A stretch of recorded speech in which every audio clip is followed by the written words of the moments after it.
going on, guys? Welcome to the LowKick MMA Weekly Roundup. I'm your host, Ryan Galloway, and joining me is Jordan Ellis. Jordan, we've got a cards preview here for this coming weekend. Obviously, the main event chained up last week. Yeah, Darren Till fell out of the fight, and Kevin Holland stepped back up to replace him. What do you think of our new main event in this one? Yeah, it's typical Kevin Holland, isn't it? He's just always ready to fight, so that's why we love him. But and he's got a chance, to turn it right round. After such a poor performance, we spoke about it. I particularly weren't impressed, and now he's back where he is. He's got an immediate shot at redemption. He could potentially, he looks good against Vettori. It's not out of the question that he goes and fights Israel Adesanya next. It's really not. It's all very tight at the top of that middleweight division. So, huge fight. A shame for Darren Till. It's one for the European MMA fans. This nice and early. We've got the new Venum gear. It's a big stack card. So yeah, really looking forward to this one. Yeah, so we'll jump straight into the main event then. Obviously, Marvin Vettori, he's looked pretty sensational of recent times. Had that win over Jack Manson his last time out in a fight where he was replacing Darren Till. And then Kevin Holland's jumping in here to replace Darren Till, who is immediately booked against Vettori, which would have been a good clash for you, I imagine, both being European fighters. But, this is what we've got now. Kevin Holland's last time out, like you mentioned, wasn't his best performance, that's for sure. He lost to Derek Brunson. And I think that Brunson fight gave the blueprint for Vettori to go out there and win this one. What do you think? Yeah, I'm all for Vettori on this fight, and I was hoping that Holland would step up and look good against Brunson, but he didn't, and we've seen that every time he stepped up, he's lost and he hasn't looked good. And I think the difference in this fight is just pure attitude of Vettori. We spoke about him before. He's a very serious guy. He takes fighting seriously. He wants it. He lives for it. Whereas Kevin Holland, I get the sense that he doesn't take it seriously. The reason he's on weight now is because he doesn't cut weight. He could potentially be a 170 fighter, but he doesn't cut down. We've heard him say before that he almost didn't join UFC because of the weed policies, which is like, you want to be a UFC fighter. And then we seen him in the last fight, he's laughing and joking while he's getting beat. So two very different personalities, and for that reason, I'm all on Vettori for this one. I think he's just gonna charge it. Holland, he's going to just put it on him, and Holland just won't be able to cope with it, and he won't want it enough. Vettori will want it more, and he'll win. And I heard Holland saying that in this fight, he hopes he won't talk between his corner. He'll be listening to his coaches, which will be a change for him. But I just think on fight day, we'll see him go back to that. The thing that a lot of people love about him, and something that made us so interested in seeing his climb, was the fact that he doesn't shut up in the cage. And it's quite entertaining to watch. But in a fight against Vettori, where Vettori's a dominant wrestler. We've seen dominant wrestlers in his last fight just take him down and hold him there for 5 rounds.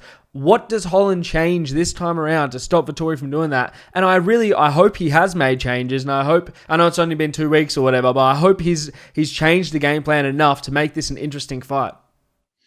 For me, it's no shame in losing to Marvin Vettori or losing to Derek Brunson or these guys.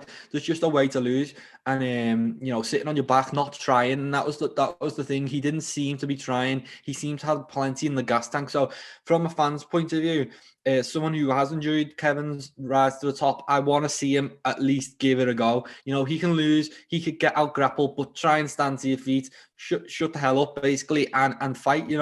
It's because he's got all the talent. I just want him to take the fight seriously and not get overwhelmed by the situation. It's another main event.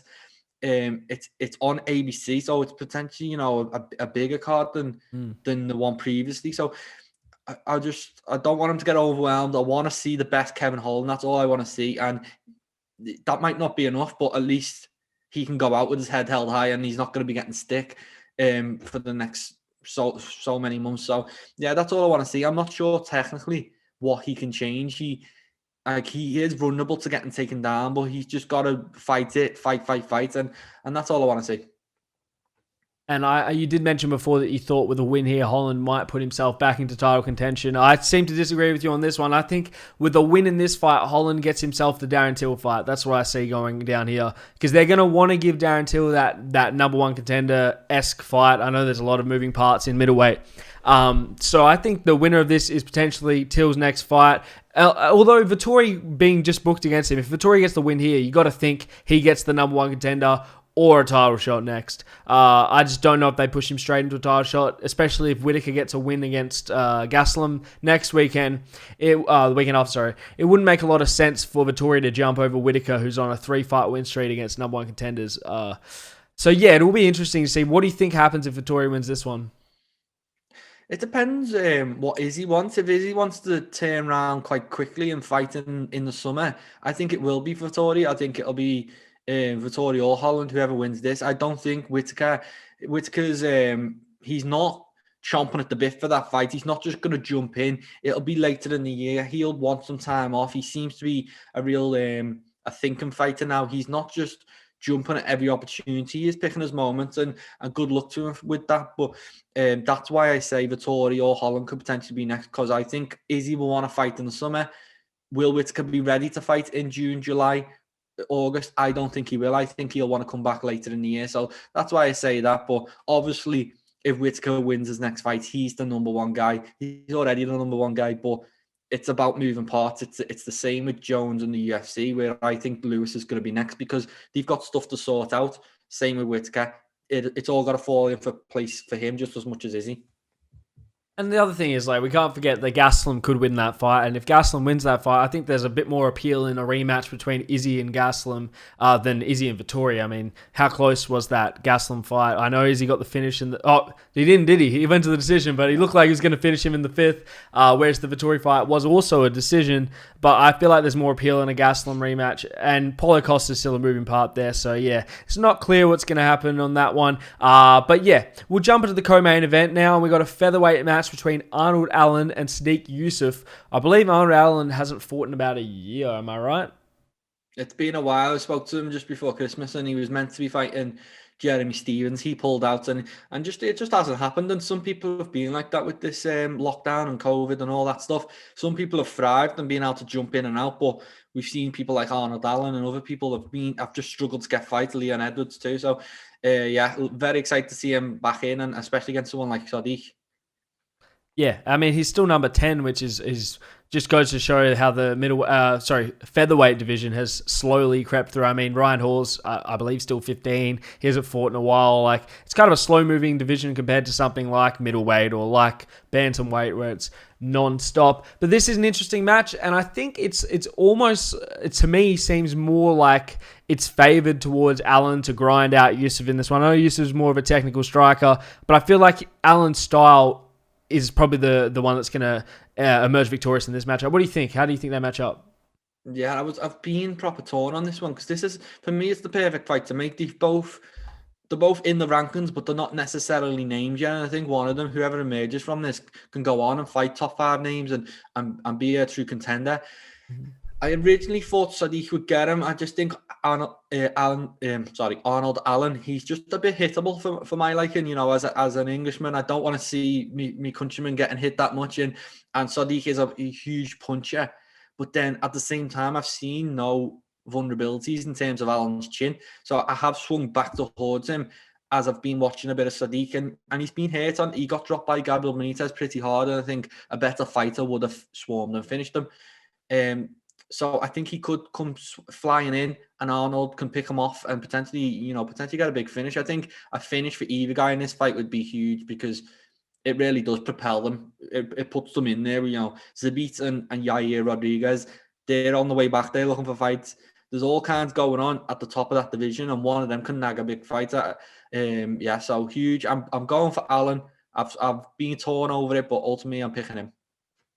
And I can't remember the last time that Allen got a knockout finish. I know he's got a bunch of submissions on his record, but I feel like he's just got a grindy style, which will work in his favor in this fight. But I could be wrong. Yusuff could go out there and finish him, and like you said, put himself in a really good position. So it'll be interesting to see, especially being on the ABC card or whatever. Bit of a showcase fight for whoever gets this one done. But yeah, before that, we have middleweights. Kyle Dorcas coming back. I believe it's his 2nd or 3rd UFC fight. I could be blanking. Taking on Aliskab Kirzir. You want to have a go at that one? Because I can't read it. I'll leave that one to you. Yeah. Anyway, I think that's that guy's debut. I have not seen him fight before, but obviously Dorcas came in and fought Brendan Allen, and it was an awesome grappling fight. He came out on the wrong end of that one, but hey, it was a fun fight, wasn't it? Excited to see him again. Yeah, and I think he won his last fight, and now he's in with a 13-0. I'm guessing he's Russian just by that. Yeah, of course he's Russian. So yeah, very excited to see this one. I like the Dorcases. I like the old Dorcas at heavyweight. I like Kyle at middleweight. I think the fun fights to watch. They've got a lot about them, and obviously undefeated Russian coming off the Contender Series. He's got a win over Paul Harris, so it's a tough night. It seems like a tough night. I imagine Kyle will be an underdog going into this one, but really, really fun fight. This card's stacked, and we can just go through all these fights because there's so many. But that's a good one. And we'll keep it rolling then. Right before that, another middleweight bout between Sam Alvey and Julian Marquez. That should be a fun one. Should be a stand-up fight, that one. Yeah. Happy to see Sam back down at middleweight. I know he's been fighting at light heavyweight for a while, and he's lost a bunch of fights. So four in a row. He's 4 in a row and a draw. So that's cut territory, and he's lucky that he's still with the UFC. So happy to see him make changes, go back down middleweight, where I think he's looked the best. And Marquez is coming off that big win. The big win last time out. He's been calling him. I don't know what happened with the Miley Cyrus thing, but he's kind of propelled himself, and this is a fun fight that I think a lot of people will be keeping an eye on. I think this could potentially be a fight of night. Yeah, I wouldn't pick this one as fight of night, and we'll get to that in a couple of fights' time. But hey, it should be a fun one either way. But yeah, right before that, we have the women's strawweight bout between Nina Ansarov and Mackenzie Dern, which looks to me like Mackenzie Dern's chance to really breach that upper echelon of the division. I'm looking at the rankings here. It says that Ansarov is number 5 and Dern is number 11. I believe... Is this Ansarov return after a break? I don't think I've seen it. Fight. Yeah, okay. So that plays a factor in this one. But what do you think happens in this one? How do you think they match up? I like Mackenzie Dern. I think she's really benefiting from being active. And last time on the feet, she looked great. We've seen her submission skills. As you said, Ansarov's coming off a break. She obviously had a baby and she's having a quick turnaround, but it's tough for anyone coming back from that type of stuff. So I think she will struggle. I think Dane might have a bit too much for it at this time, because we also seen Dane go away, have a baby, come back, and then lose a fight. So I just feel like it's Dane's time. The momentum's flowing. She's becoming a bigger star each and every fight. And I think she's pushing towards that title shot. She looks great. I think she'll look great again in this one. Yeah, I'm taking Dern in this one too. I think the grappling will just be too much, and I expect her to just take Ansarov down and grind her out. Maybe get a submission, but I do expect her to emerge victorious either way. And here's my fight of the night. The opening fight of the main card, welterweight bout between Mike Perry and Daniel Rodriguez. Do you think we see the scorecards in this one? We probably do.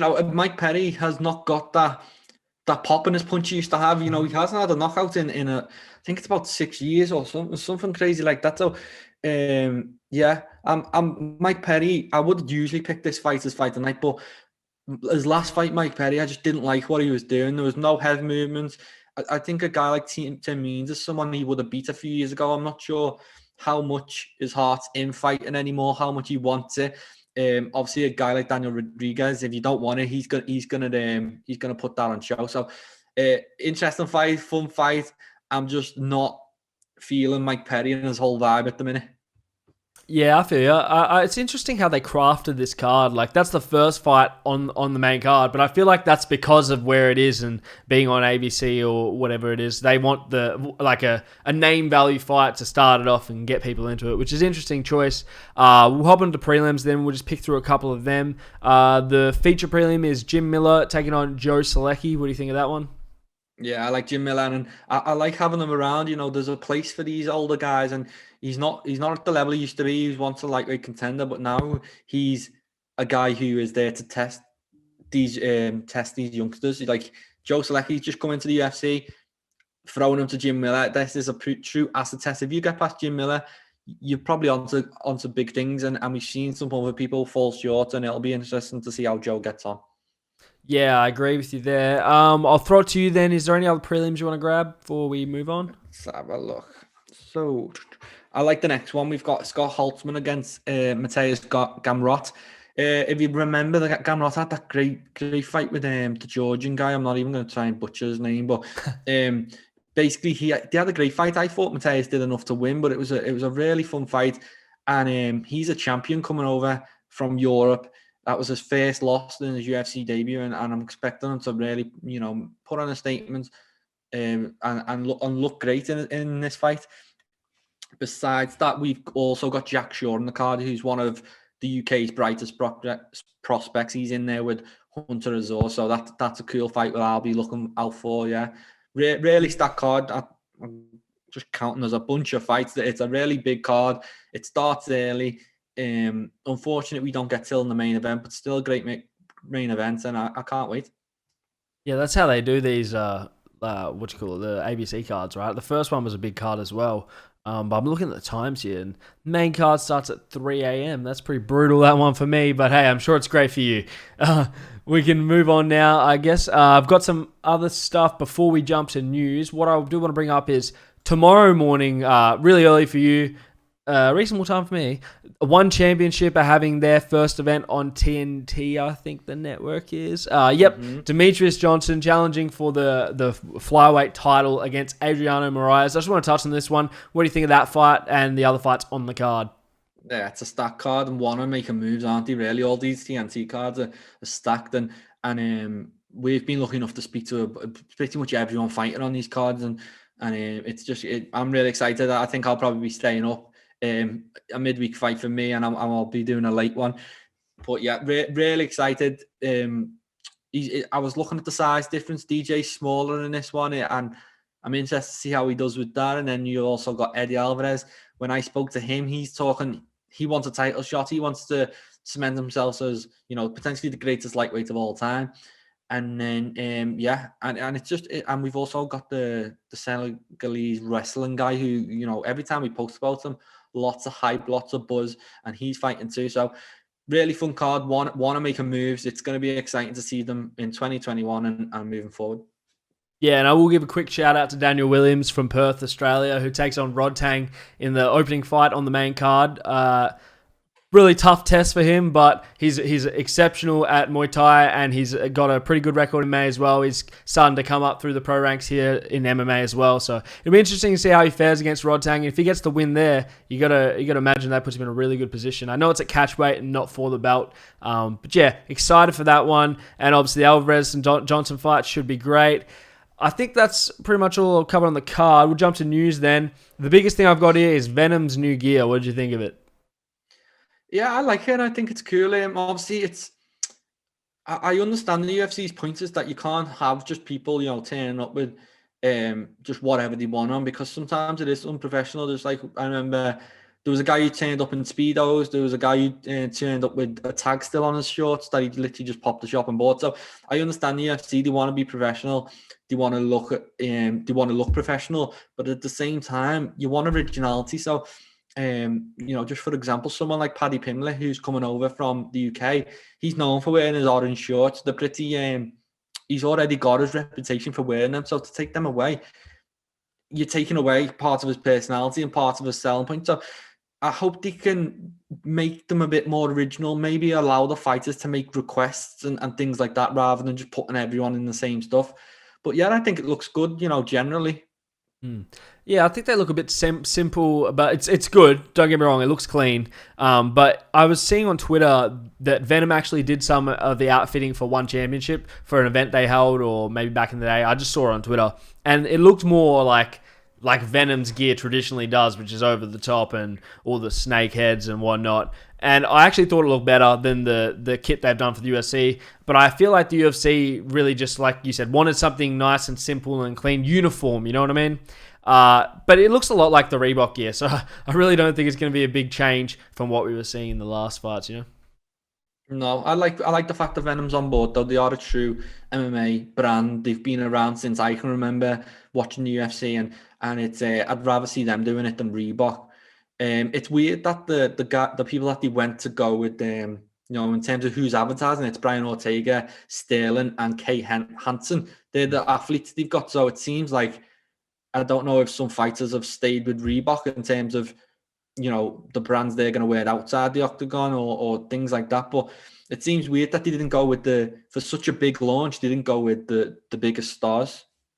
And you got to remember that at the time that they took those photos and made all that promo material, Sterling wasn't champion. Ortega hadn't even fought. He didn't end up fighting for the title. And obviously Kay Hansen's not near a title shot right now. So it's interesting. Like you've mentioned, like their picks there. Yeah, I don't know why that is. Maybe you're right. Maybe there is an agreement with Reebok for other fighters that are on the roll. Who knows? Let me find some other news. You got anything you want to bring up? What else have we got? There's lots going on. We haven't spoke for a while, have we? So, so did we speak about Nate Diaz against Leon? No, I don't think we did. No, that's a huge fight. And for me, I've just been writing something about Tony Ferguson, and I'm like, why didn't you just make, if they're on the same card, why not just make Tony Ferguson against missed opportunity against Nate? It just seems, for me, win, lose or draw, I'd want to see them two fight each other anyway. I think it'd be such a shame if either of them guys retire and we don't actually get to see them square off, because it just seems like they're definitely walking away with the fight tonight bonus. I don't see how it could go any other way. So yeah, excited to see him back as always. Good fight. And then besides that, what else have we got?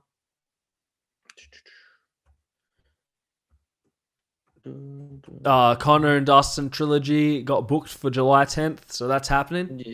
Yeah, it's been murmured for a while, hasn't it? And I'm happy about it. I know a lot of fans would prefer to see Dustin go on, but this is the fight that I think a lot of people will probably remember him for. It'll be the fight that secures his family's future and his grandkids' future. Probably he's gonna make a bunch of money, so I'm happy to see this fight. It's a great one. And then besides that, what else did we have? We had Mike Goldberg's been let go from Bellator, which is a bit strange.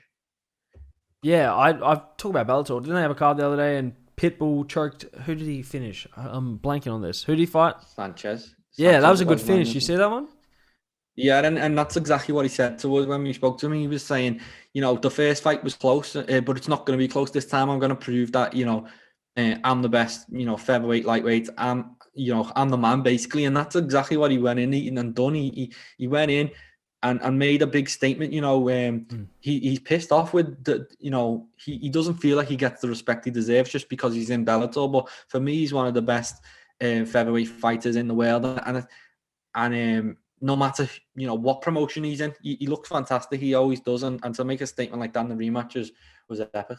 Yeah, and I'm keen to see him fight AJ McKee now, because everyone's been touting him as this awesome prospect. He's undefeated, been in Bellator his whole career, and obviously Pitbull's kind of the opposite. He's not undefeated, but he's this grindy veteran who's really good and has dominated recently. So it'll be interesting to see if McKee can hold up or if Pitbull just steamrolls him, especially given all the talk about how if Chandler can go and claim a championship in the UFC, I think Pitbull's stock just goes through the roof, So he's probably hoping to get a win in his fight, Chandler get a win in his fight, and then it'll make him look real schmick. What do you think?